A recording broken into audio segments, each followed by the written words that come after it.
এই জীবন কিভাবে বদলানো সম্ভব? কিছু মানুষ বলেন যে নিরন্তর কাজ করলে, পুরুষার্থ পালন করলে এই জীবন বদলে ফেলা সম্ভব। আজ আমি আপনাকে বোঝাবো যে এক মুহূর্ত, সময় আর সিদ্ধান্ত কতটা গুরুত্বপূর্ণ হয়। এক মুহূর্তই যথেষ্ট। একটা মুহূর্ত এত শক্তিশালী হতে পারে যে তা আপনার সমগ্র জীবন পাল্টে দিতে পারে। এমন এক সময় ছিল শ্রীরামের কাছে, যখন ওনাকে সিদ্ধান্ত নিতে হয় যে উনি নিজের পিতার আদেশ পালন করতে বনবাসে যাবেন নাকি যাবেন না।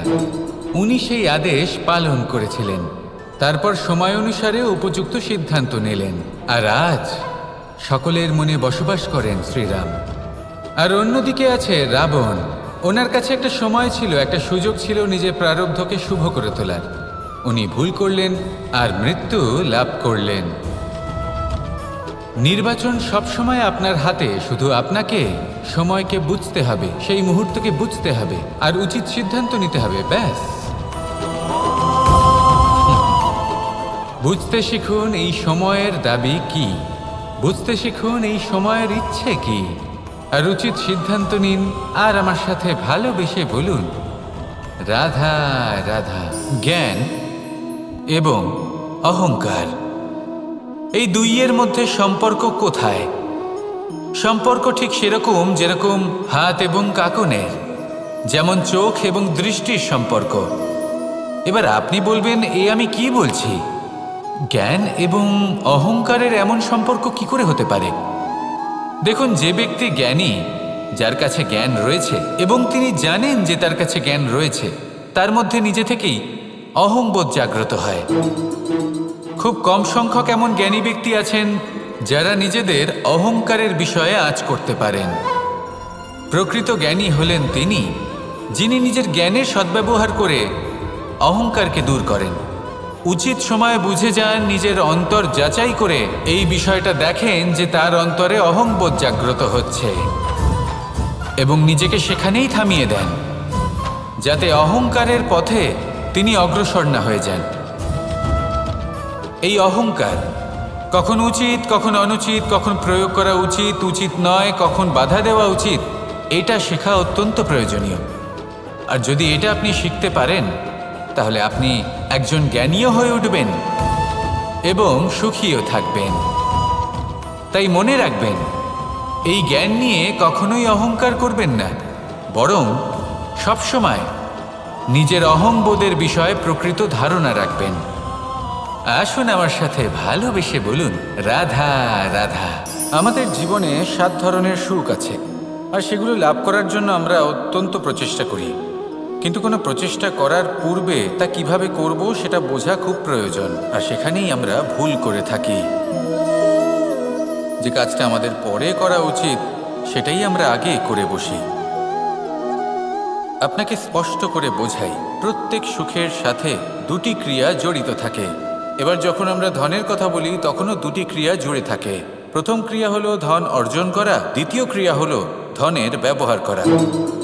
আর জীবনে ধনের ব্যবহার করার পূর্বে ধন কিভাবে অর্জন করতে হয় তা শেখা অত্যন্ত প্রয়োজনীয়। আমরা মন্দিরে যাই, ভগবানের আরাধনা করি, তার জন্য পুজো করি, ওনাকে প্রসন্ন করতে চাই, কিন্তু তার আগে ভগবানের ওপর আস্থা রাখা প্রয়োজনীয়। যদি আপনার অটল বিশ্বাস থাকে, তবেই আপনি প্রকৃত ভক্ত হয়ে উঠতে পারবেন। এবার যদি আপনি বক্তা হয়ে থাকেন, শ্রেষ্ঠ বক্তা হতে চান, এই সংসারের সামনে নিজের বক্তব্য রাখতে চান, তাহলে কথা বলার পূর্বে কথা শুনতে শিখুন, তবেই আপনি একজন শ্রেষ্ঠ বক্তা হয়ে উঠতে পারবেন। জীবনে সম্পর্ক স্থাপন করার আগে সম্পর্ক বজায় রাখতে শিখুন, তবেই আপনি একজন প্রকৃত সাথী হয়ে উঠবেন। জীবনে পরাজয় মানার পূর্বে বিজয়ী হওয়ার চেষ্টা কিভাবে করতে হয় সেটা শিখুন, তবেই আপনি একজন নিপুণ ব্যক্তি হয়ে উঠবেন। অন্তিম এবং সবথেকে গুরুত্বপূর্ণ কথা, জীবনে ভালোবাসা লাভ করার পূর্বে ভালোবাসা প্রদান করতে শিখুন, তবেই আপনি একজন প্রকৃত প্রেমী হয়ে উঠবেন। আসুন আমার সাথে ভালোবেসে বলুন, রাধা রাধা। এই সংসারের সবথেকে বড় যুদ্ধ কোনটা? দেব অসুরের যুদ্ধ, যা অনেক বছর ধরে চলেছিল, নাকি রাম রাবণের যুদ্ধ, নাকি মহাভারত? না, সংসারের সব থেকে বড় যুদ্ধ হলো সেইটা যা নিজের সাথে লড়া হয়, নিজের মনের সাথে লড়া হয়, নিজের অন্তরের সাথে লড়া হয়। এটাই সব থেকে বড় যুদ্ধ। এবার নিজেই দেখুন আপনার সব থেকে বড় শত্রুকে। আপনার স্বার্থ, আপনার কামনাগুলি, আপনার অহংকারগুলি, যা আপনাকেই নষ্ট করে দেয়। যদি এদের ওপর আপনি বিজয় লাভ করতে পারেন, তাহলে ধরে নিন এই সংসারে সবার উপরে আপনি বিজয় লাভ করতে পারবেন। এই সংসারে কেউ আপনাকে পরাজিত করতে পারবে না। কিন্তু তার জন্য প্রয়োজন অনুভূতির। অনুভূতি ভালোবাসার, অনুভূতি অনুপ্রেরণার। যে ব্যক্তি ভালোবাসতে পারেন এবং প্রেরণা দিতে পারেন, তিনি চিরকাল জয় লাভ করতে পারেন। নিজের কাছে ভালোবাসার এক অস্ত্র রাখুন আর প্রেরণার এক ঢাল। জীবনে কেউ আপনাকে পরাজিত করতে পারবে না। আসুন আর আমার সাথে ভালোবেসে বলুন, রাধা রাধা। সৌন্দর্য। মানুষ নিজের সৌন্দর্যের বিষয়ে কতটা ভাবে, চায় যে সে সব থেকে বেশি রূপবান হবে, সব থেকে বেশি সুন্দর হবে। কিন্তু সৌন্দর্যের পরিভাষা কি তা কি সে জানে? কোনো মাকে জিজ্ঞেস করুন, ওনার জন্য সৌন্দর্যের পরিভাষা ওনার সন্তান। কোনো ভক্তকে জিজ্ঞেস করুন, ওনার জন্য সৌন্দর্যের পরিভাষা ওনার ভগবান। শ্রীরামকে জিজ্ঞেস করুন, ওনার জন্য সৌন্দর্যের পরিভাষা হলো হনুমান। ভাঙা হানু, ফুলে যাওয়া মুখ, দেখতে গেলে উনি বানর, লম্বা লেজ, এত নিরীহ যে ওনাকে অমূল্য মালা দিলে সেটা ছিঁড়ে তার ভেতরে শ্রীরামকে খুঁজছিলেন। কিন্তু ওনার ভাবনা কত সুন্দর। উনি এটা বিশ্বাস করেন যে সংসারের যতই মূল্যবান জিনিস দিয়ে এই মালা তৈরি করা হোক না কেন, যদি এর মধ্যে শ্রীরাম না থাকেন তাহলে এর মধ্যে কোনো অর্থ নেই। সৌন্দর্য রূপে নয়, ভাবনায় নিহিত থাকে।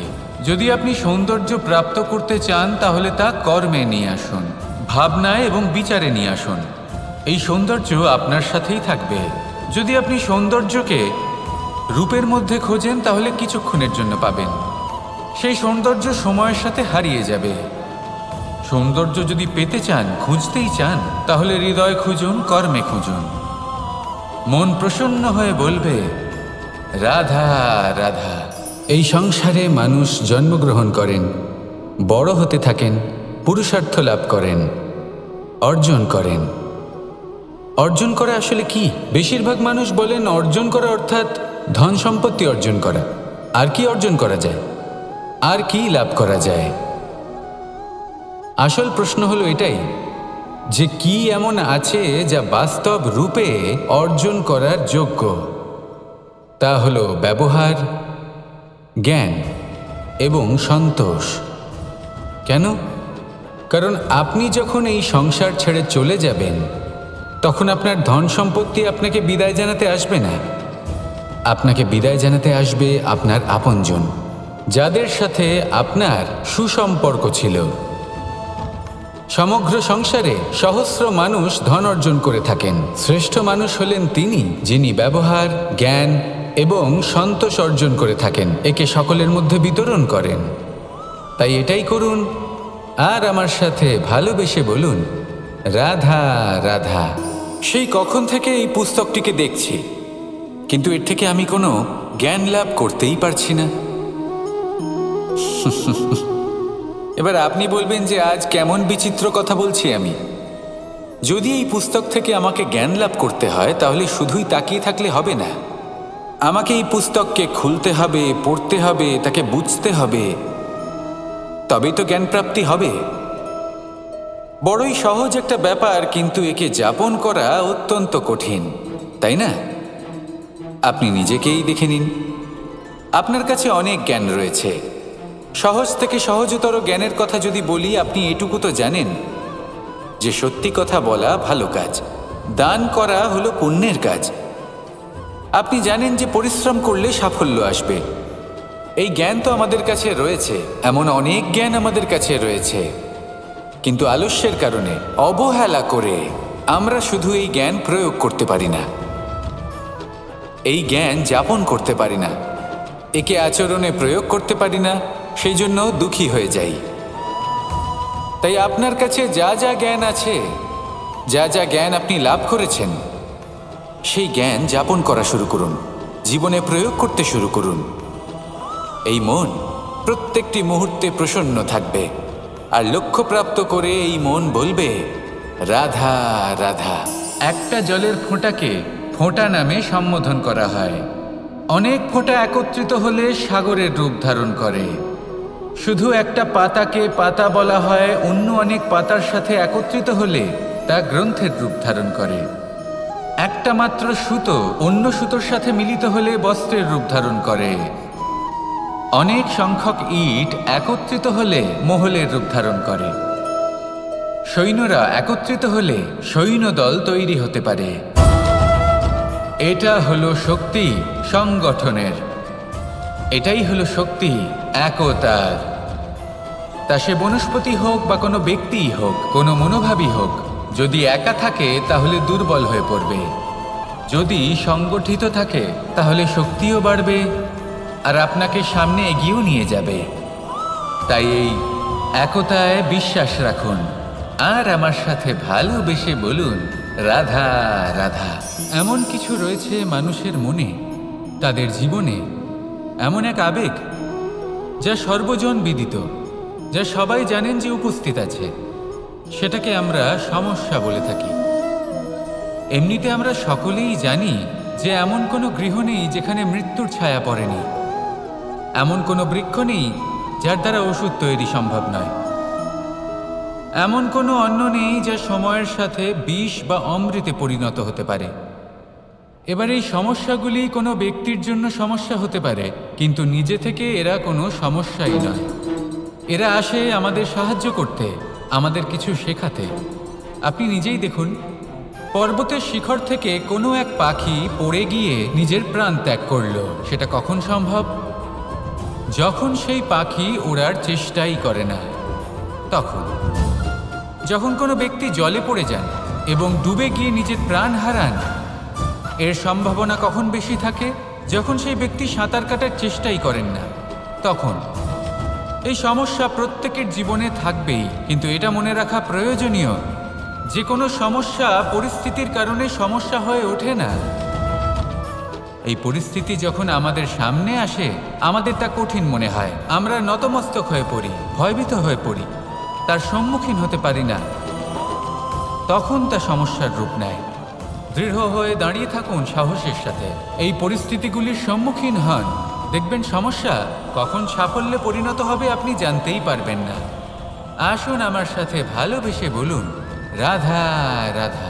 এই সংসারে কখনো কোনো ব্যক্তিকে তার বাইরের পোশাক দেখে বিচার করার চেষ্টা করবেন না, এটা খুব বড় ভুল করবেন। যেমন আমরা জীবনে অনেক সময় এমন করি, ধরুন কোথাও একটা গাছ দেখলাম, খুব বিশাল আকারের একটা গাছ, যেটা মাটির থেকে অনেক উঁচুতে পৌঁছে গেছে, যার বিশাল শাখা আছে। সেগুলো দেখে আমরা ভাবি যে এই গাছে হয়তো কত সুস্বাদু ফল আছে, আমরা সেই গাছের পরিচর্যা করতে থাকি। আবার অন্যদিকে হলো একটি তৃণ, যেটা মাটি থেকে কিছুটা উঁচুতে পৌঁছেছে, কিন্তু সেই তৃণর নিচে, মাটির নিচে অত্যন্ত সুস্বাদু ফল বা সবজি জন্ম নেয়, যা আমাদের স্বাস্থ্যের পক্ষে অত্যন্ত উপকারী। সেই জন্য কখনো আবরণ দেখে কাউকে বিচার করতে চেষ্টা করবেন না। তার বদলে এটা বোঝার চেষ্টা করুন যে আপনার সামনে যে ব্যক্তি আছে বা বস্তু আছে তার বিশেষত্ব কি। যদি এই বিশেষত্ব বোঝার ক্ষমতা আপনি অর্জন করেন, যদি এই শিল্প আপনি নিজের ভেতরে জাগ্রত করেন, তাহলে এই সংসারে বিশেষত্ব কি সেটা আপনি জানতে পারবেন। আর এই সমস্ত খেলা দৃষ্টি থেকে নয়, দৃষ্টিভঙ্গি থেকে জন্ম নেয়। দৃষ্টিভঙ্গি সবসময় শুভ রাখুন আর আমার সাথে ভালোবেসে বলুন রাধা রাধা। যখন মানুষের মৃত্যু হয় তখন কি হয়?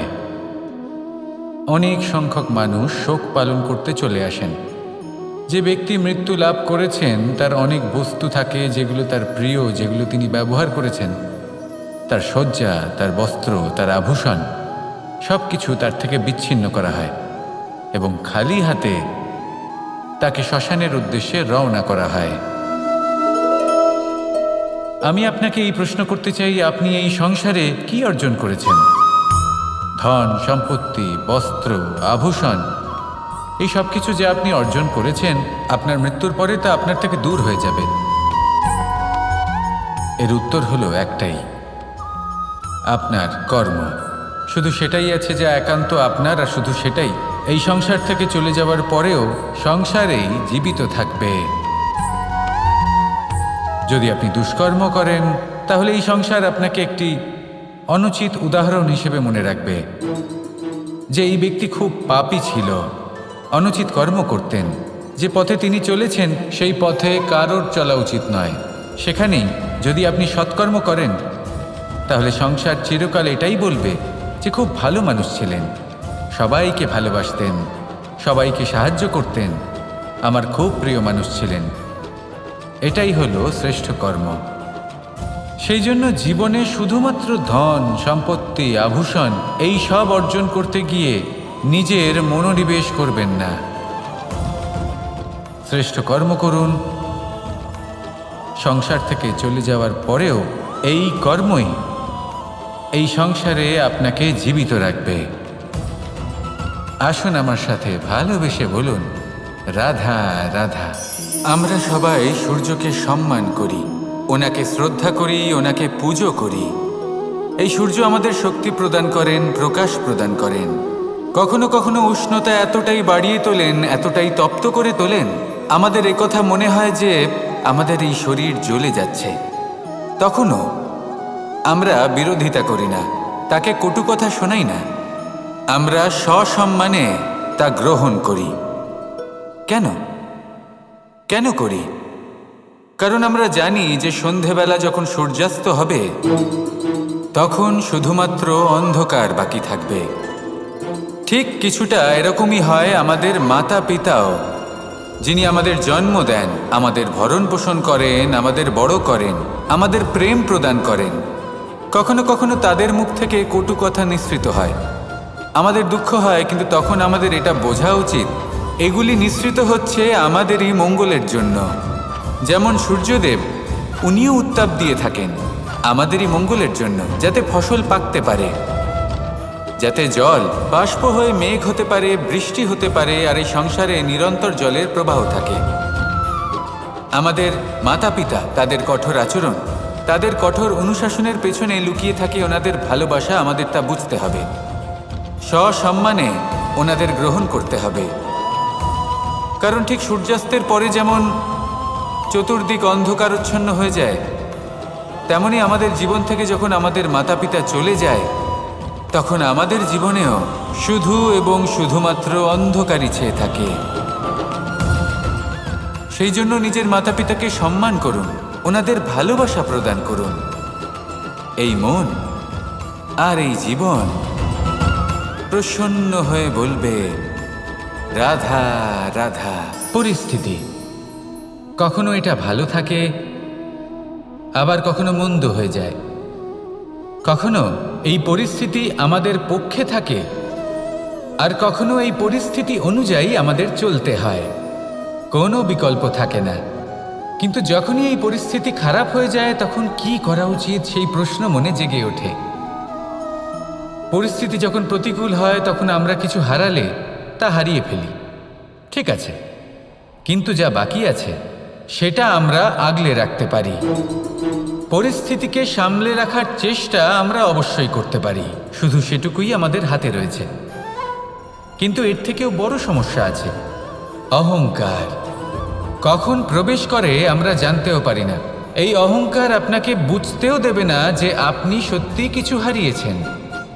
আপনার কিছুই যাবে আসবে না। দেখতে গেলে আকাশের সূর্য নিজের প্রকাশ হারিয়ে ফেলে যখন অন্ধকার ঘনিয়ে আসে। তাহলে আমরা কে হই? ওনার সামনে তো কিছুই নই। এই অহংকার আমাদের দমন করতেই হবে। এটা বিশ্বাস করতে হবে যে এই সমগ্র সৃষ্টিতে আমরা শুধুমাত্র একটা কণা, তার থেকে বেশি আর কিছুই নয়। বিশ্বাস করতে হবে যে আমরা ততটাও বড় নই যে কখনোই কিছুই হারাবো না। এবার যেদিন এই জ্ঞান আপনি আত্মস্থ করে নিজের আচরণ পাল্টাবেন, মনে রাখবেন সেই দিনই অহংকারকে দমন করতে আপনি পথে অগ্রসর হয়ে পড়েছেন। এই অহংকারকে দমন করুন আর আমার সাথে ভালোবেসে বলুন, রাধা।